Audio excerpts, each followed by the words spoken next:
Bonjour, je vais faire la correction de l'exercice 30, page 157, en utilisant cette fois la calculatrice Casio. Il s'agit de construire la représentation graphique de la fonction 1 sur x sur l'intervalle 2, 3 et on spécifie qu'on demande 20 valeurs. Alors j'allume ma calculatrice et je tombe sur le menu. Sur le menu ici, c'est d'abord le tableau de valeurs, donc on va aller sur le menu table. Je rentre ma fonction, alors 1 divisé, vous n'avez pas le bas de l'écran, mais c'est 1 divisé par le x, il est ici. Voilà. Ensuite, je vais dans table, et là, je vois que je vais de 0 à, je ne sais pas combien, à 10, ça s'arrête là. Donc de 0 à 10, avec un pas de 1, puisque je vais de 1 en 1. Alors que moi, on me demande de l'intervalle 2, 3 avec 20 valeurs. Alors, si j'ai 20 valeurs dans l'intervalle 2, 3, il faut que je réfléchisse à quel pas je vais utiliser. Alors, si je prends un pas de 0, 1, ça me fera 10 valeurs. Donc, il faut que je prenne un pas qui soit 2 fois plus petit. Ça me fera 2 fois plus de valeurs.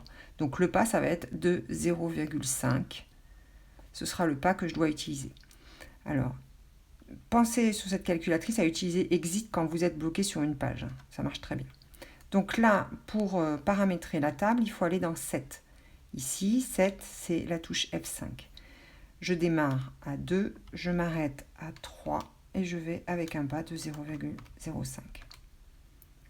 Je retourne, je sors, je retourne dans table et là j'ai bien mon tableau de valeurs qui va de 2 à 3 et il y a 20 valeurs. La question d'après, c'est de tracer cette représentation graphique sur l'intervalle de 3. Donc sur l'intervalle de 3 ici en abscisse. Et puis, on va essayer d'avoir une courbe qui épouse parfaitement la fenêtre.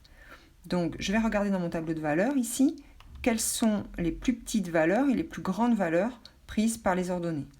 Donc, je démarre pour 2 à 0,5, puis on voit que je diminue. On verra que la fonction est décroissante.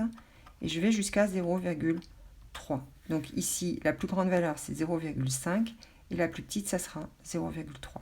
Je vais paramétrer ma fenêtre pour que ça fasse ça. Alors maintenant, je vais dans Graphe, ici, 5. J'ai gardé ma fonction 1 sur x, ça c'est très bien. Et draw, ça veut dire dessiner en anglais. Donc hop, j'y vais.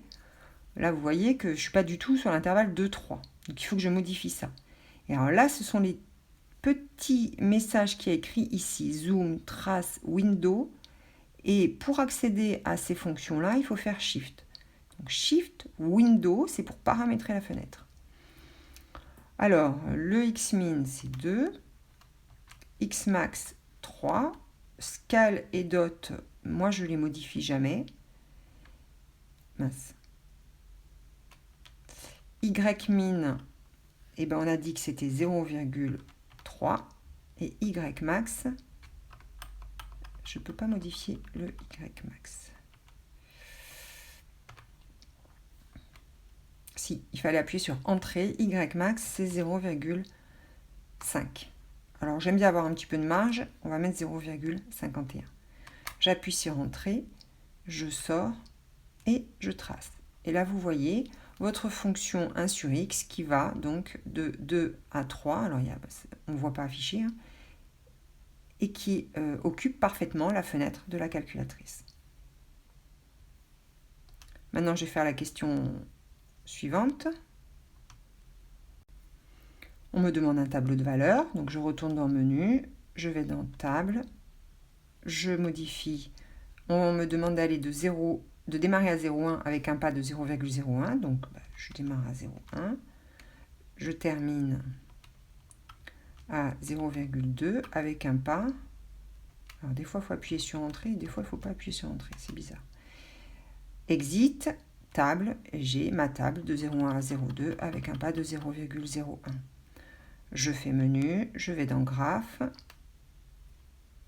et je vais modifier la fenêtre. Donc je vais de 0,1 à 0,2.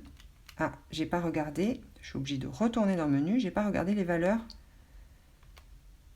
prises par la table. Alors, les valeurs prises par la table, à 0,1, on voit que le Y c'est 10 et à 0,2, c'est 5. Et la courbe est décroissante. Donc là, cette fois, je sais qu'il va falloir, je vais le tracer ici, sinon vous ne verrez pas. Je vais de 0,1 à 0,2. Mon Y max, c'est 10 et mon Y min, c'est 5. Donc, je vais avoir ma fenêtre.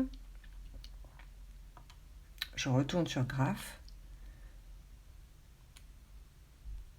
Et la fenêtre, Y min, X min 0,2, X max 0,2, Y min 5, Y max 10.